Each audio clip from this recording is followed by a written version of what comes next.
ಸ್ನೇಹಿತರೆ, ಇವತ್ತು ನಾವು ಗಾಳಿಪಟ ಸಿನಿಮಾದ ಬಗ್ಗೆ ತಿಳ್ಕೊಳ್ಳೋಣ.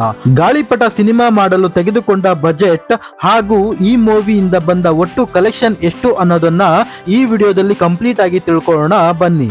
ಗಾಳಿಪಟ ಮೂವಿ 2008ರಲ್ಲಿ ತೆರೆಕಂಡ ಒಂದು ರೊಮ್ಯಾಂಟಿಕ್ ಕಾಮಿಡಿ ಮೂವಿ ಆಗಿದ್ದು, ಈ ಸಿನಿಮಾವನ್ನು ಯೋಗರಾಜ್ ಭಟ್ ಅವರು ನಿರ್ದೇಶಿಸಿದ್ದಾರೆ ಹಾಗೂ ಸೂರ್ಯಪ್ರಕಾಶ್ ಅವರು ನಿರ್ಮಾಣ ಮಾಡಿದ್ದಾರೆ.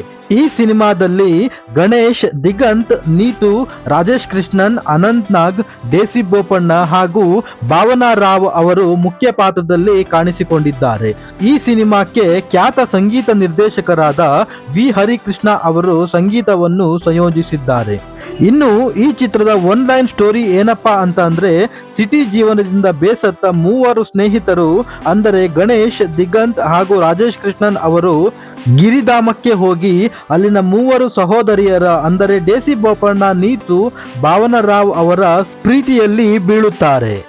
ಇನ್ನು ಗಾಳಿಪಟ ಚಿತ್ರವು ಹಲವಾರು ವಿಮರ್ಶಕರಿಂದ ಮೆಚ್ಚುಗೆಯನ್ನು ಗಳಿಸಿ 2008ರ ಸಾಲಿನ ಸೂಪರ್ ಹಿಟ್ ಮೂವಿಯಾಗಿ ಹೊರಹೊಮ್ಮಿತ್ತು. ಈ ಚಿತ್ರವು ಬರೋಬ್ಬರಿ 175 ದಿನಗಳ ಪ್ರದರ್ಶನಗಳನ್ನು ಕೂಡ ಪೂರೈಸಿತ್ತು. ಇನ್ನು ಈ ಚಿತ್ರದ ಬಜೆಟ್ ಬಗ್ಗೆ ಹೇಳಬೇಕು ಅಂತ ಅಂದ್ರೆ, ಈ ಚಿತ್ರವು ನಿರ್ಮಾಣ ಮಾಡಲು ತೆಗೆದುಕೊಂಡ ಒಟ್ಟು ಬಜೆಟ್ 4.5 ಕೋಟಿ ಹಾಗೂ ಈ ಚಿತ್ರದಿಂದ ಬಂದ ಒಟ್ಟು ಟೋಟಲ್ ಕಲೆಕ್ಷನ್ ಎಷ್ಟು ಅಂತ ಅಂದ್ರೆ ಬರೋಬ್ಬರಿ 12 ಕೋಟಿ. ಹೌದು, ಬರೋಬ್ಬರಿ 12 ಕೋಟಿ ಗಳಿಸಿ 2008ರ ಸಾಲಿನ ಸೂಪರ್ ಹಿಟ್ ಮೂವಿಯಾಗಿ ಗಾಳಿಪಟ ಚಿತ್ರವು ವಿಜಯವನ್ನು ಸಾಧಿಸಿತ್ತು.